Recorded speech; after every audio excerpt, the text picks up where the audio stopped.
नमस्कार, मैं हूं राहुल शर्मा और आप देख रहे हैं हमारा आज का सबसे खास प्रोग्राम किस्सा सियासी। जी हाँ, आज के सियासी किस्से में आज हम जिक्र कर रहे हैं डॉक्टर मनमोहन सिंह का। भारत के पूर्व प्रधानमंत्री डॉक्टर मनमोहन सिंह जो आज हमारे बीच नहीं रहे। 92 साल की उम्र में उन्होंने दिल्ली के एम्स अस्पताल में आखिरी सांस ली। अचानक उनकी तबीयत बिगड़ती है और उन्हें दिल्ली के एम्स अस्पताल ले जाया जाता है।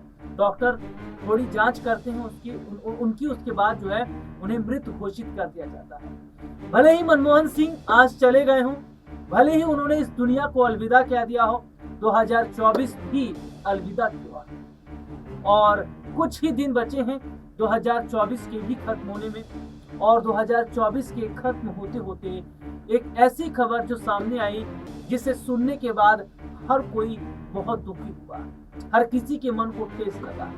और हम भी यही दुआ करते हैं कि डॉक्टर मनमोहन सिंह जी की आत्मा को शांति दे, वो जहां भी रहें स्वस्थ रहें, ठीक रहें, क्योंकि उनका जो योगदान देश के लिए रहा और जो काम उन्होंने देश के लिए किया उसको कभी नहीं भुलाया जा सकता। उनकी यादें आज भी और आगे भी हमारे आपके साथ रहेंगी और यादें ही रह जाती हैं। लेकिन मनमोहन सिंह जी के कुछ ऐसे किस्से हैं जिनके बारे में आप नहीं जानते होंगे और काफी रिसर्च हमने की है, काफी ज्यादा हमने जो है हमने चीजों की पड़ताल की, खोजबीन की और उसके बाद एक ऐसी खबर हम निकाल कर लेकर सामने आए हैं जिस खबर पर आज हम चर्चा करेंगे और वो बहुत बड़ी खबर है। और उस खबर पर चर्चा करने के लिए हमारे साथ हमारे खास सहयोगी अब्बास भाई मौजूद हैं।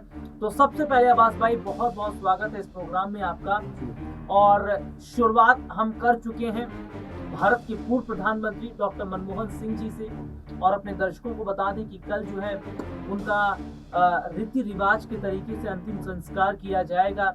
और बॉलीवुड जगत से लेके राजनीतिक गलियारों से लेके ऐसा कोई इंडस्ट्री नहीं छूटी है जिन्होंने उन्हें आखिरी विदाई ना दी हो, जिनके आंखों से आंसू ना गिरे हो, क्योंकि मनमोहन सिंह जी खास शख्सियत ही कुछ ऐसे थे कि आज उनके बारे में बहुत चर्चा की जा रही है। बहुत बड़े अर्थशास्त्री, महान अर्थशास्त्री कहा जाए, महान प्रधानमंत्री कहा जाए, वित्त मंत्री कहा जाए, क्योंकि वो वित्त मंत्री भी रह चुके हैं।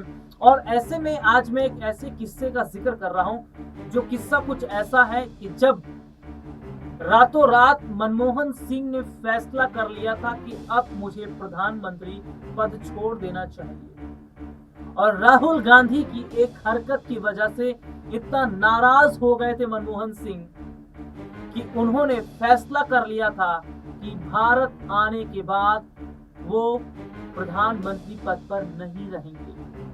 और क्या ऐसा राहुल गांधी ने कर दिया था जिसका बहुत बड़ा धक्का मनमोहन सिंह को लगा था और मनमोहन सिंह का अपमान हुआ था विदेशी धरती पर। उसकी आज हम चर्चा कर रहे हैं। और जब कांग्रेस में हड़कंप मच गया था, बात पार्टी आलाकमान सोनिया गांधी तक पहुंच गई थी कि ये बड़ा फैसला लेने वाले हैं मनमोहन सिंह। तो शुरुआत कर चुके हैं और अब बात कर लेते हैं कि राहुल गांधी जब उपाध्यक्ष थे कांग्रेस पार्टी की और मनमोहन सिंह की जो सरकार थी, इनकी जो कैबिनेट थी, इनकी कैबिनेट के द्वारा एक प्रस्ताव जो है वो जारी किया गया था, एक अध्यादेश जारी किया गया था। और इस अध्यादेश का जो समर्थन है वो राहुल गांधी नहीं कर रहे थे और वो इस अध्यादेश से काफी नाराज थे।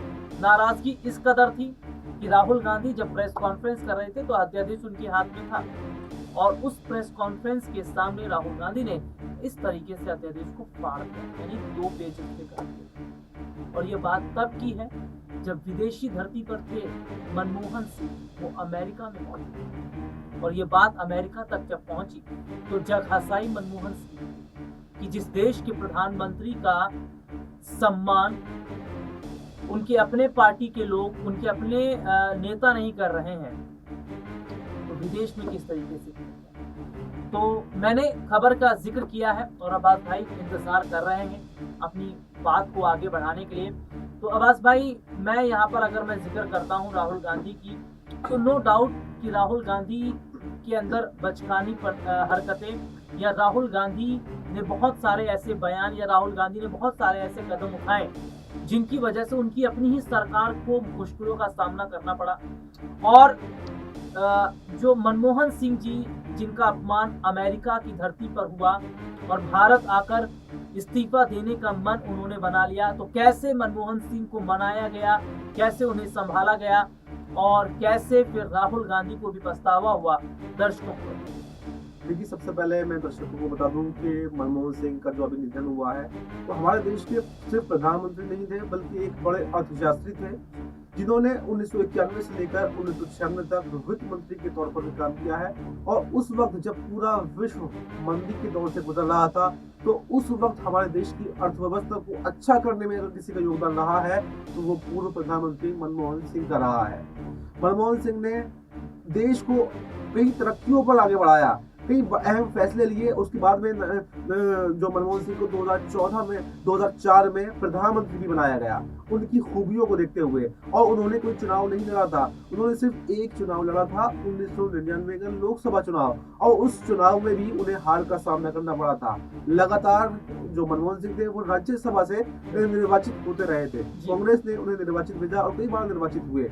2004 में जब वो प्रधानमंत्री बने तब भी वो लोकसभा के मेंबर नहीं थे, वो राज्यसभा के मेंबर थे और राज्यसभा से ही उन्हें प्रधानमंत्री बनाया गया था।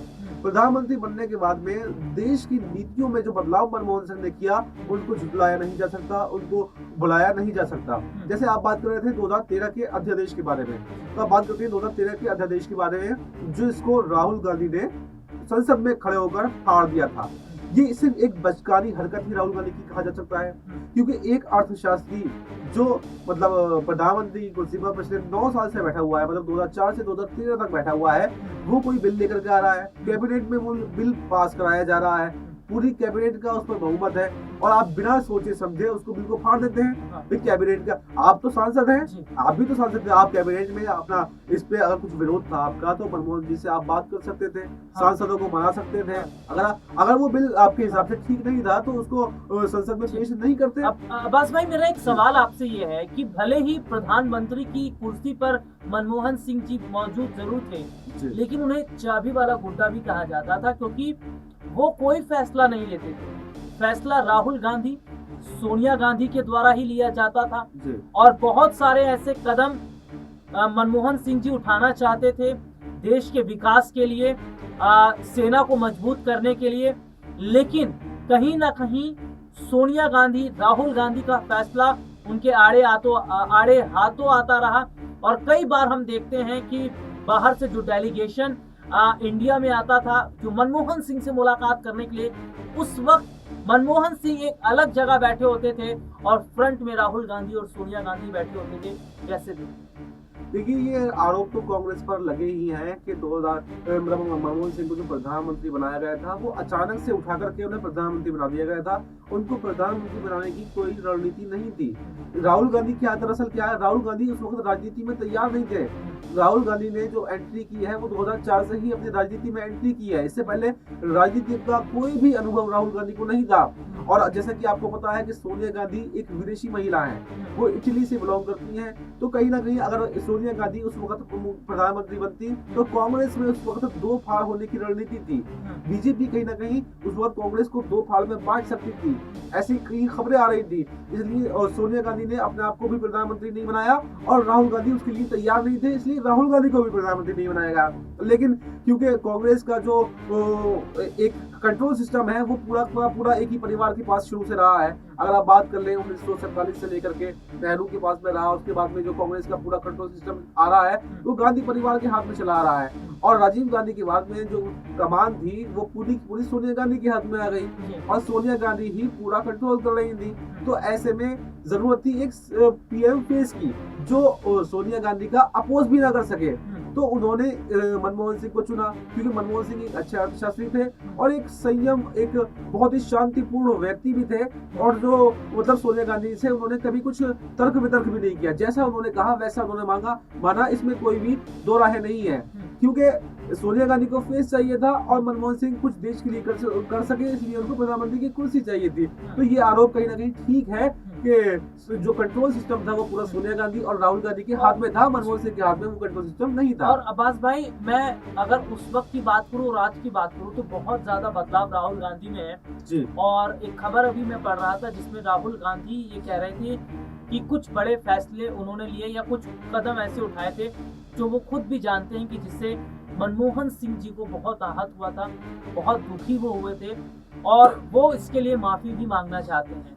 वो ये कह रहे हैं कि उनकी जब सरकार थी और उनकी सरकार में जब प्रधानमंत्री मनमोहन सिंह थे, जो बड़े वो फैसले कदम उठाने वाले थे उनके खिलाफ मनमोहन सिंह रहते, अब उसके खिलाफ राहुल गांधी रहते थे और कई बार देखने को मिला मंच पर राहुल गांधी ने मनमोहन सिंह का अपमान किया, जबकि तजुर्बे में और उम्र में बहुत ज्यादा मनमोहन उनसे बड़े थे। तो उन्होंने कहा कि वो माफी मांगते हैं और वो ये मतलब कहना और बताना चाहते हैं कि पार्टी को वो कभी भी उस हाल में नहीं लेके जाएंगे और जितने भी पार्टी में वरिष्ठ नेता हैं उनसे जितने बड़े, वो सबका सम्मान करेंगे। तो पहले जो था और अब जो चीज हम राहुल गांधी में देख रहे हैं, इसको कैसे देखते हैं? देखिए, इसमें कोई शक नहीं है कि राहुल गांधी में जब से बहुत ज्यादा बदलाव आया है। जैसे मैंने बताया ना, 2004 में राहुल गांधी ने अपना पहला लोकसभा चुनाव लड़ा था, जब राहुल गांधी को राजनीति की बिल्कुल भी समझ नहीं थी। लेकिन जैसे जैसे टाइम बीतता गया, जैसे जैसे 2014 के बाद में सबसे ज्यादा जो बदलाव आया है राहुल गांधी के अंदर, वो 2014 के बाद में आया है, जब से वो सत्ता से बाहर हुए हैं। और कहते हैं ना कि विषम परिस्थितियों में इंसान ज्यादा सीखता है, जब तक उस पर कोई प्रेशर नहीं पड़ता है तब तक उसको समझ में नहीं आता है। तो ऐसा ही राहुल गांधी के साथ में भी है। राहुल गांधी कहीं ना कहीं आप कोयले से हीरा बन चुके हैं। उन्होंने जो प्रेशर 2014 के बाद में झेला है, जो राजनीति में बदलाव 2014 के बाद में आया है, इससे राहुल गांधी बखूबी वाकिफ है और उनको अपने उस दौर का याद आ रहा है जब प्रधानमंत्री मनमोहन सिंह हुआ करते थे, जो उन्होंने उनके साथ में, जैसा आपने बताया कि गलत बर्ताव किया, कुछ अध्यादेश को फाड़ दिया, उनके फैसलों को नहीं माना। तो इन सब बातों को लेकर अब शायद राहुल गांधी को रिग्रेट फील हो रहा है। उनको ये फील हो रहा है कि हाँ, मनमोहन सिंह ने बहुत अच्छा काम किया था, लेकिन शायद मैंने अपनी बचकानी हरकतों की वजह से उनका सम्मान नहीं किया और मैंने ऐसा किया। तो आज वो ऐसा फील कर रहे हैं कि अगर मनमोहन सिंह आज होते और वो फिर से सरकार में होते तो काफी देश आगे बढ़ सकता था, क्योंकि उनकी नीतियां देश को विकास की राह पर लाने वाली थी, देश को विकसित करने वाली थी। जी, बहुत बहुत शुक्रिया अब्बास भाई आपका। और आज के इस प्रोग्राम में हम इतना ही रखते हैं। फिलहाल मुझे और मेरे जो सहयोगी हैं उन्हें इजाजत दीजिए।